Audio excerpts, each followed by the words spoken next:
All right, for you Instituted Acolytes, this has been requested that I give you some orientation on the Missal. In this first little portion, I'm going to talk about just the movement of the Missal. First off, the placement of it. If it would be helpful, if you would put it centered on this middle candle here, right there, and as far back as possible so that I can lift my head and project as much as I can. If my head is down, it sounds very muffled. You have to have your head up to project. So put the Missal as far back as, or Missal stand as far back as possible. The other place it would go is just to the left of the corporal here, or the line of the corporal. So just to the left, being careful not to pin it on the, or pin down this with the foot, as happens multiple times already. So be careful not to pin down the veil whenever you move the Missal, just kind of slide it up to that point.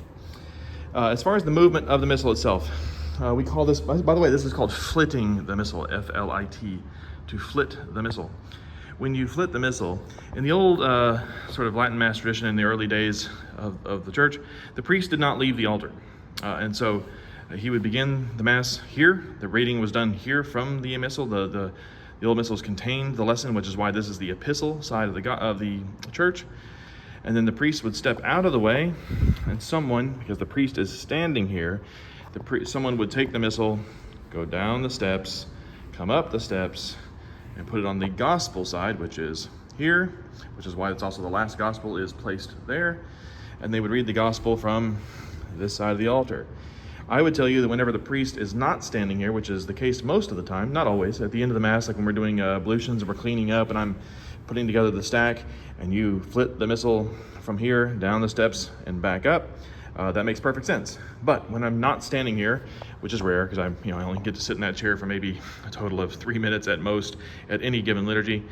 But when I'm not there, when you come to move the Missal in Sundays or even for weekday Mass, it's perfectly fine for you to come over, come to that middle spot, make your reverence, go up and get the Missal, and really just pick up the stand, come to the middle, bow, and put it right there. And then you can either go get the gospel or meet us at the step or whatever you're doing next. You don't have to go up and down the stairs every time. The germ requires us to go to make a genuflection when we enter the church and when we leave it. And our Missal, of course, has several other places where it's rigorously mandated that we genuflect. But we do an awful lot of extra genuflecting here, which is I don't know that it increases reverence, but it certainly increases time. So whenever you're moving the Missal from here to the gospel side, and I'm not standing there, it's perfectly okay to grab the Missal, make your bow, and move over. By the way, about bowing as opposed to genuflecting, whenever you're bearing something, when you're carrying something, you're carrying a candle, you're carrying the Missal, you're carrying the thurible, you're carrying any number of things, the proper gesture is to bow, like a waist bow, just a bow at the waist, because you're likely to drop that thing, or as I did yesterday, I actually had the stack, and whenever I kind of attempted to genuflect, and I dropped the pawl off the top and the burse, and made a big old mess. So really, it's more appropriate just to bow, because then you can control the thing you're holding and have more stability. So especially for you guys who have bad knees like me, it's okay to bow when you're carrying something. In fact, that's more appropriate to do so.